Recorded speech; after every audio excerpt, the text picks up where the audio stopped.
Welcome to the Female Stoic podcast. My name is Stephanie Poppins, and I am an advocate for literary empowerment.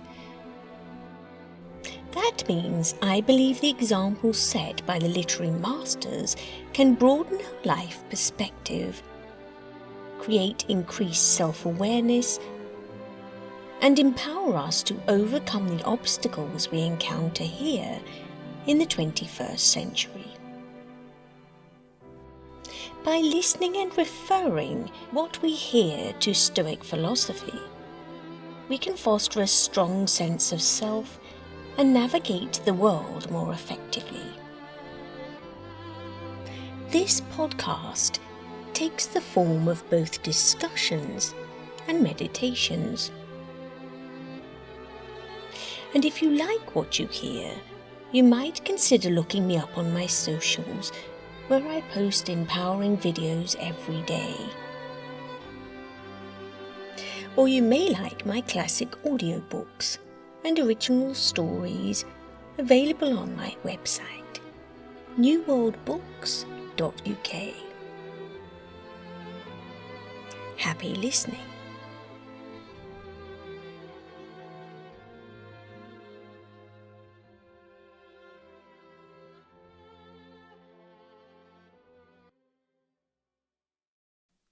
Hello and welcome to episode 54 of the Female Stoic podcast. Today's episode is entitled Stoic Gratitude, What Pride and Prejudice Teaches Us About Wanting Less. And I will be referring to arguably Jane Austen's best novel, Pride and Prejudice, a fan favourite.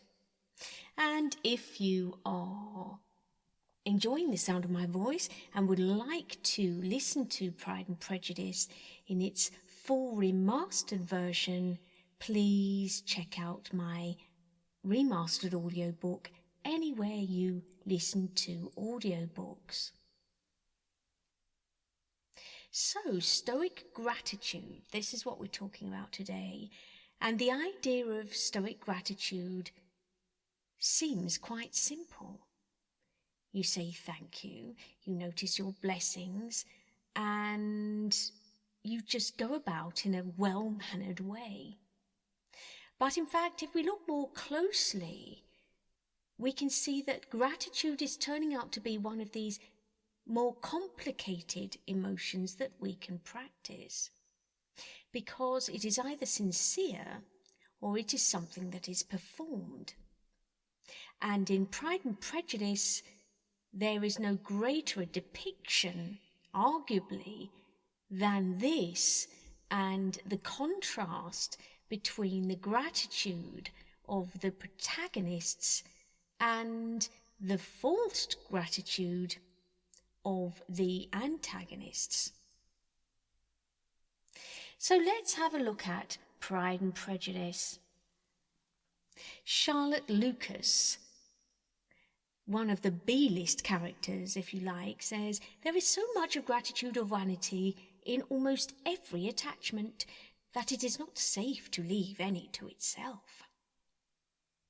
And that is the point this whole discussion is going to be hinged on.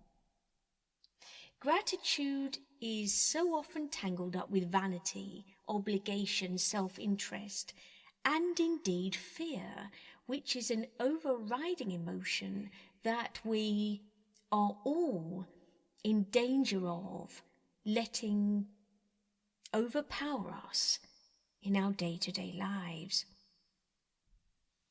So let's have a look at Stoicism itself and how it approaches the idea of gratitude. As we know, it categorizes what is up to us, what is within our control, our judgments, our choices, our character, our reactivity, as it were, and what is not, which is obviously everything external to that.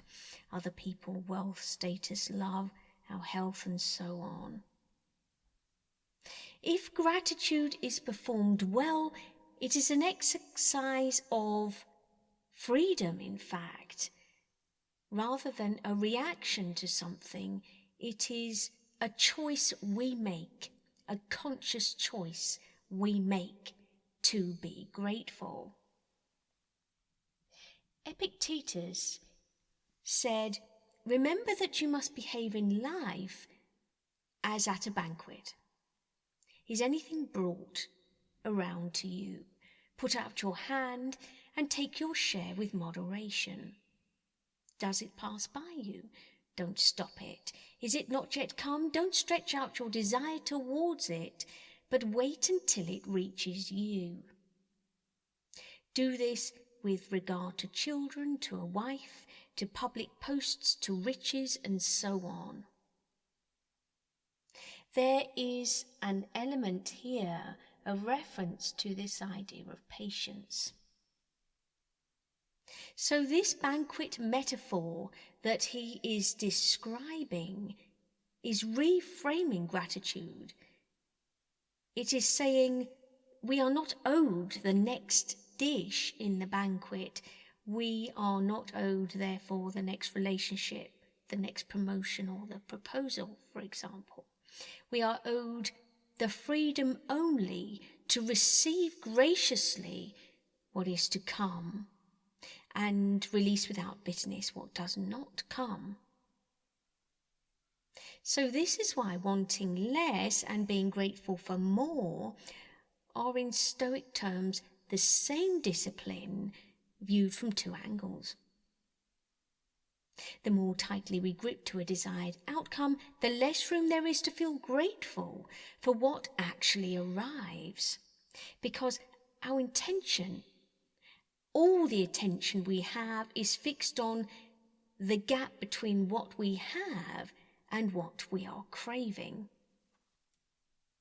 Seneca made an important point in his letters, arguing, "It is not the person who has little, but the person who craves more, who should be called poor."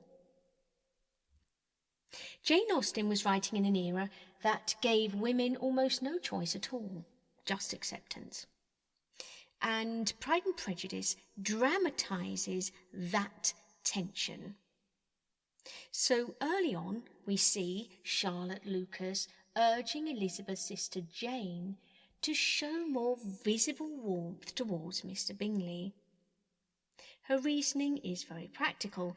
If you do not perform gratitude for his attention now, he may lose interest and go elsewhere. Charlotte is slightly older than Elizabeth and Jane. She is less conventionally charming by the standards of her time, and she has learned to treat courtship as a system to be managed rather than a feeling to be trusted. Her gratitude here is used instrumentally. It is social currency. It is not an honest response to how one actually feels. So later on, Charlotte applies the same worldview to her own marriage to Mr. Collins. This is a calculated exchange of security for affection that she does not particularly feel. She is grateful for an opportunity, but in fact, she is performing the gratitude because she is grasping at something she is not necessarily grateful for. It is an exchange. It is a performance. Elizabeth, the main protagonist, of course, rejects this logic outright. To her, manufacturing a visible gratitude beyond what is genuinely felt is a kind of dishonesty. Charlotte asks Jane, whose nature is quiet and undemonstrative, to perform emotions that aren't hers, and Elizabeth disagrees with this. Elizabeth's instinct is arguably more stoic. Authenticity to one's character matters more here to her than the outcome of a grateful performance might secure. Let's now look at Elizabeth's refusal. Her gratitude to Mr. Darcy without surrendering her principles. The clearest demonstration of Stoic gratitude is when she says, "I thank you again and again for the honour you have done me in your proposals, but to accept them is absolutely impossible." In an era when a woman's financial survival often depended on exactly this kind of offer, Elizabeth's refusal is close to reckless. And yet, notice the structure of this demonstration, this sentence: gratitude first, refusal second. She is genuinely thankful. Darcy has been honest with her. He's shown her his real feelings at a social cost to himself. And she manages to hold that gratitude, but at the same time, she declines what he's offering. This is a Stoic move. Gratitude does not mean consent. And consent is not owed simply because an offer has been made. We can learn from this. Elizabeth Bennet, the character, is grateful for the honesty and the honour bestowed upon her. But she's not grateful enough to abandon her own judgment about what kind of life and what kind of marriage she is willing to accept. Within her circle of control is one thing, perhaps the only thing, her own choice. And she exercises it fully here. What a powerful move. She is beyond performing in order to gain. She is true to her own authentic voice. Now, strangely enough, Darcy, for his own point, offers a mirror image of the same principle. He falls in love with Elizabeth without her ever having performed gratitude or encouragement towards him. In fact, quite the opposite. Given her early dislike, he is doing it regardless. He is honest to his feelings in spite of the absence of any reward, which is part of why this reads as sincere. Neither character here is chasing an outcome. Both in their own ways are simply being true to what they see and what they feel. So let's have a look at the worldview, the popular worldviews of today. There are really only two lenses through which to view life. And the difference between them is most entirely a matter of gratitude. Worldview 1, I am not owed anything. I have been given the chance to think, create, build relationships and experience a life many people never get the chance to live. Recognizing that daily is in itself an act of gratitude, and it builds resilience against envy, entitlement, and dissatisfaction. Worldview number 2. I deserve more. I compare what I have to what others have, and I feel the gap is an injustice. Now, this worldview is not necessarily about money. It can be about relationships, achievements, recognition, anything we can measure against someone else's version of success. It keeps gratitude permanently out of reach because its gaze is always fixed on the horizon rather than table, this metaphorical table that was spoken about earlier.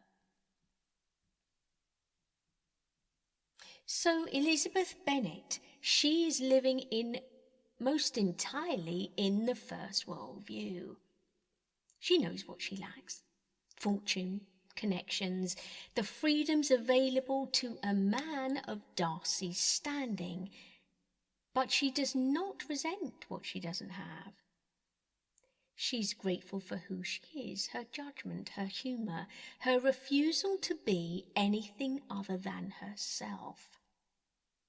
This self-possession is what lets her rise above the pettiness around her, and is precisely what Stoics mean by wisdom, a clear-sighted knowledge of the world as it actually is, paired with a settled understanding of one's own values.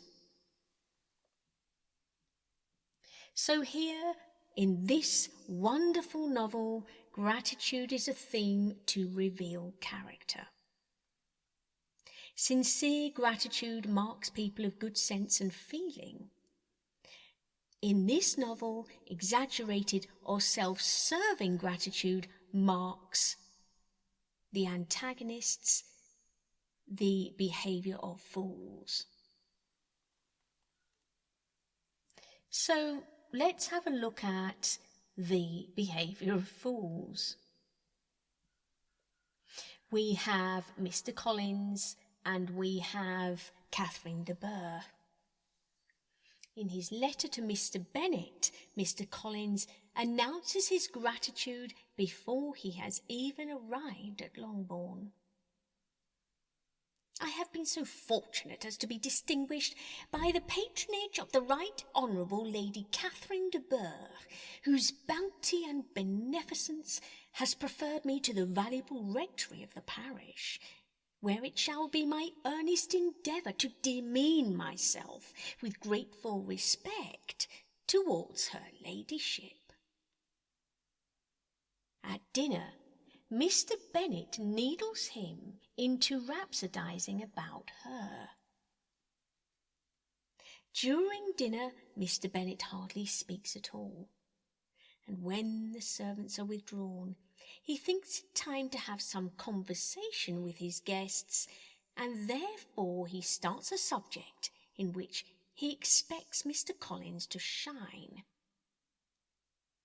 Mr. Collins here is gratitude personified. He is so eloquent in the praise of Lady Catherine de Bourgh. This elevates him, this subject, to be performing a more than usual solemnity of manner. He protests he has never in his life witnessed such behaviour in a person of rank as he has from Lady Catherine.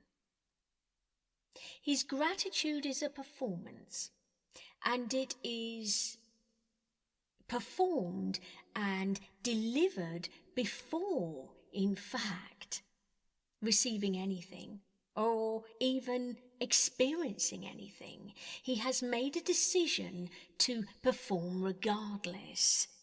I will be grateful. I will tell the world how grateful I am. It is a move, it is a ploy to ingratiate himself with what he considers to be very good company.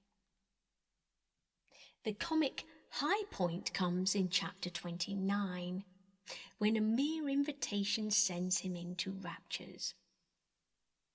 The power of displaying the grandeur of his patroness to his wondering visitors, and of letting them see her civility towards himself and his wife, was exactly what he had wished for, quote, and that an opportunity of doing it should be given so soon was such an instance of Lady Catherine's condescension as he knew not how to admire enough.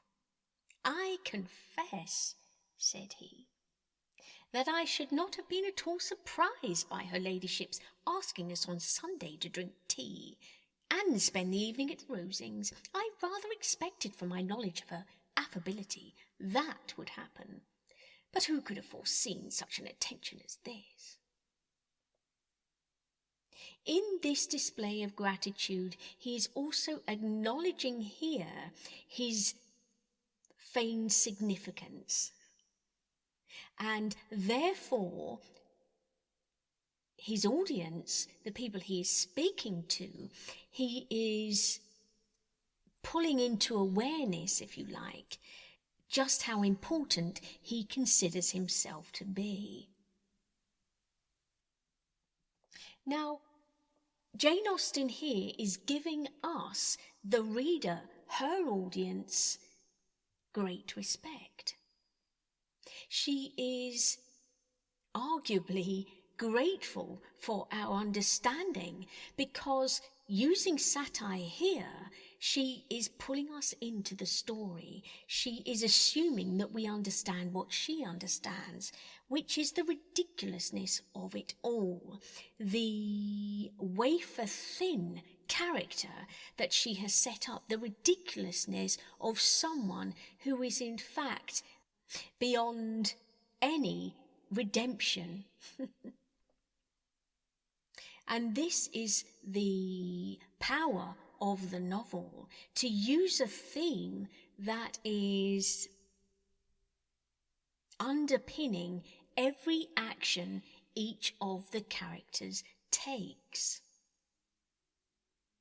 Across all of Collins' speeches, Austen circles back to this word condescension.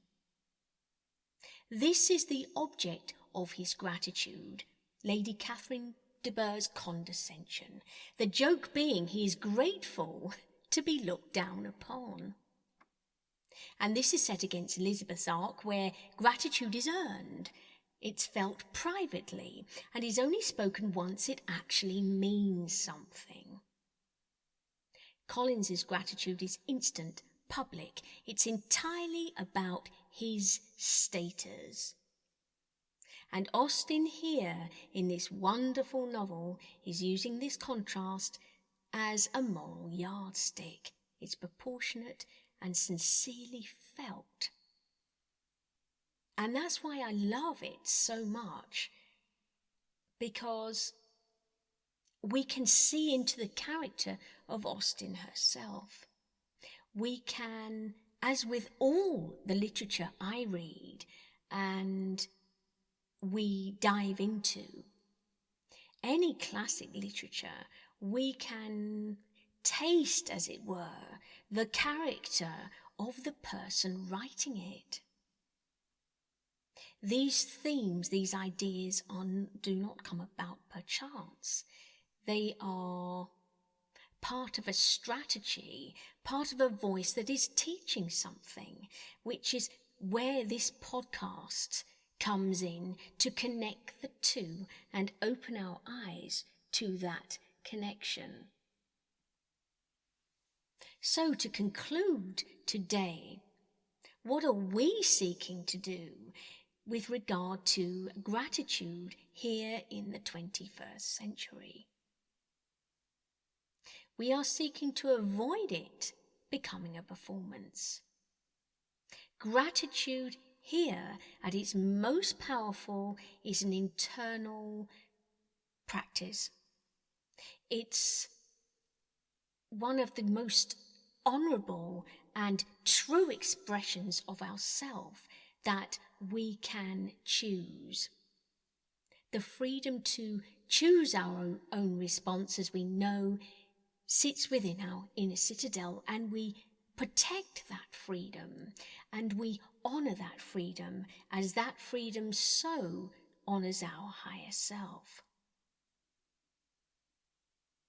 Austen's heroine is showing us, in a world that offers her almost no freedom at all, she can choose, she can practice honesty, self-respect and gratitude that is actually felt rather than performed.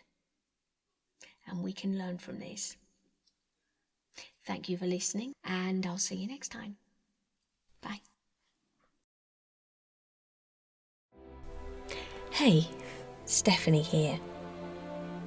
Thank you for listening to the Female Stoic podcast. It is an honour, and I just want to say I really appreciate you being here. It's amazing the power of women in literature and the Stoic messages they have to share. Please, if you can, return the favour by spreading their words and sharing this podcast far and wide, so more of us can benefit from their wisdom. And don't forget to leave a review if you like what you heard.